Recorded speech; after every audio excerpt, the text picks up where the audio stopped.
Today is the feast of the presentation of the Lord, a feast which is one of those feasts of the Lord which cannot be moved. This is always celebrated on the 2nd of February. This feast is also called the Candlemas because of the paraliturgical ceremony of lighted candles. Christ, the light of the world, coming into the temple.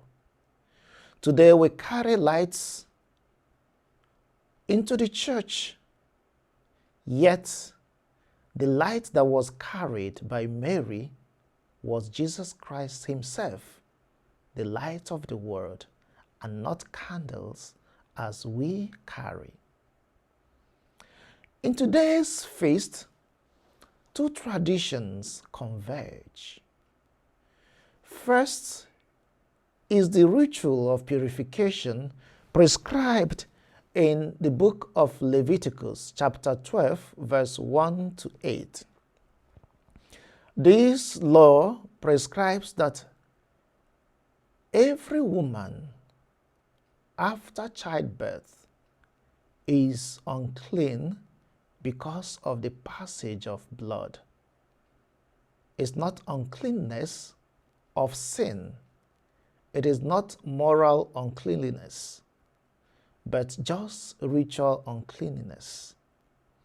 And the prescription is that after a woman gives birth to a son, she is unclean for 40 days.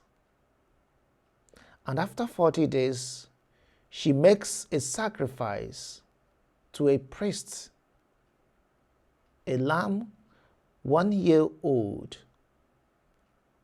for burnt offering, and a turtle dove for sin offering. However, if the family is poor and unable to offer a lamb, then they offer for sacrifice a pair of turtle doves. And Luke describes this as what Joseph and Mary were able to sacrifice, to offer. They were not able to provide a lamb. In fact, Jesus himself is the lamb that eventually would be sacrificed. So they didn't need to bring a lamb. The second tradition or custom that is part of what we celebrate today is that given in the book of Exodus, chapter 13, verse 11 to 16, which goes back to the event of liberation of the people of Israel, the Passover, the Exodus from Egypt. And this law prescribes that every male, first male that opens the womb, must be dedicated to God. Whether it's animals or human beings, if it is, and they must be redeemed, the animals must be redeemed, and if not redeemed, the neck must be broken. But that of the human person, the human being, must be redeemed. The firstborn sons must be redeemed with 5 shekels of silver. But interestingly, this second prescription was not one or part of what Joseph and Mary brought to the temple.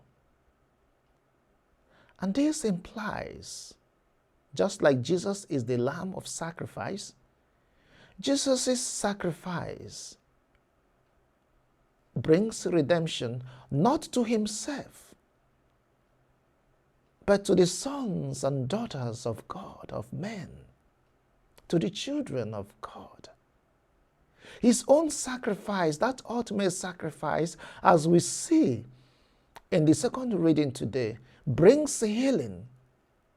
It becomes a propitiation, something that is offered either to appease the wrath of God or to draw his blessings upon people.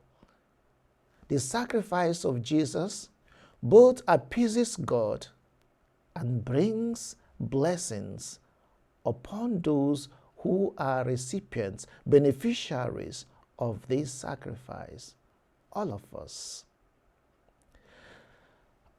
There's something else that we need to understand about the feast of today and these two customs. It is not prescribed that these must be made to a priest in a temple. It can be given at homes, it can be given anywhere. Yet Joseph and Mary decided to make this pilgrimage about 5 miles from where Jesus was born to the temple in Jerusalem, to make this sacrifice. And this, in a way, becomes a presentation of Jesus Christ, a revelation, an unveiling of this child who was only known by few. But it becomes, if you like, another epiphany, a manifestation of who Jesus is. And we see this as a fulfillment of the prophecy. The first reading of today from the book of Malachi, chapter 3, verse 1 to 4. And suddenly, the Lord whom you are waiting will enter his temple. Suddenly, he would appear. He will enter his temple. He will purify the temple. He will bring healing to those waiting and anticipating the coming of the Messiah. Eventually, in the course of his public ministry, Jesus will be cleansing the temple. He will be entering the temple again to cleanse the temple, to purify the temple, and through that to make ready all those who waited for the coming of the Savior, of the Messiah. At birth, 40 days old, he's already beginning this. Again, we see in the prophecies made by these two great people, Simeon representing men and Anna representing women. Luke's gospel has a way of complementing the two genders.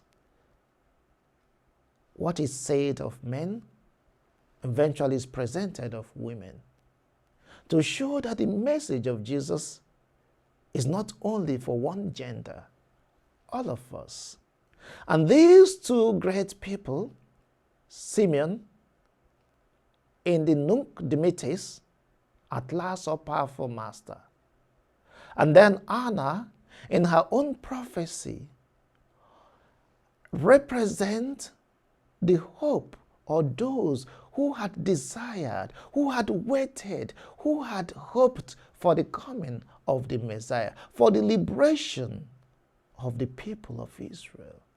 And now seeing that being realized, Simeon makes this prophecy, declaring his joy.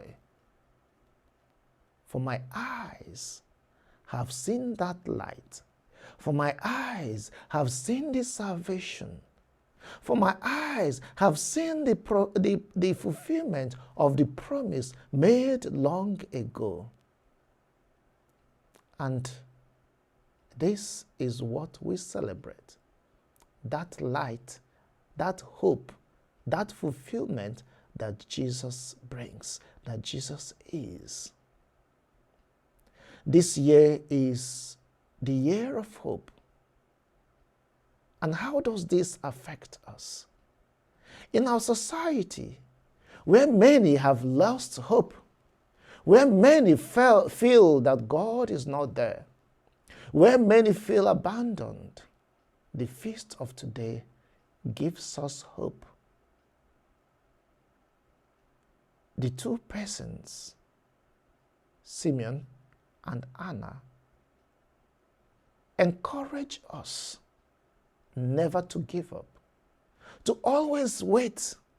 Certainly they weren't the only people in the temple, but they were the ones that were able to recognize what was promised long ago, centuries, the coming of the Messiah. This sudden entry of the Holy One into this holy place. The truth is that Jesus enters in our space, into our space, into our circumstances, into our situations. He comes in our society, in our lives, in our homes. But of course, we need to be attentive. We need to attune our senses to his coming. We need to recognize him in whatever way he comes. What prevents us? Maybe the desires, maybe the noise that the world brings, maybe our inadequacies, whatever it is, this is a challenge. And this is also a reminder of our own consecrations, of our own dedication, of our own presentation. Presented to God, we become instruments drawing our light from the light that is Christ. And we're invited to shine for others to see, to become a light that guides others, that will lead them to the Savior.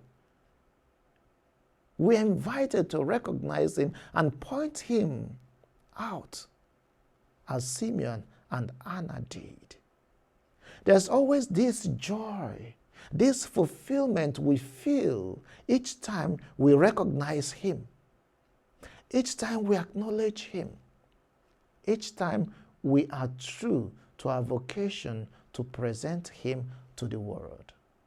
Today, we began our liturgy with the procession with candle. Let us make effort that this light, which is Christ, may continue to guide us on the right path, and that we may also be a light on the way, on the path, in this pilgrimage to others. Let us recognize Jesus, who is presented to us today, and let us make him known to the whole world.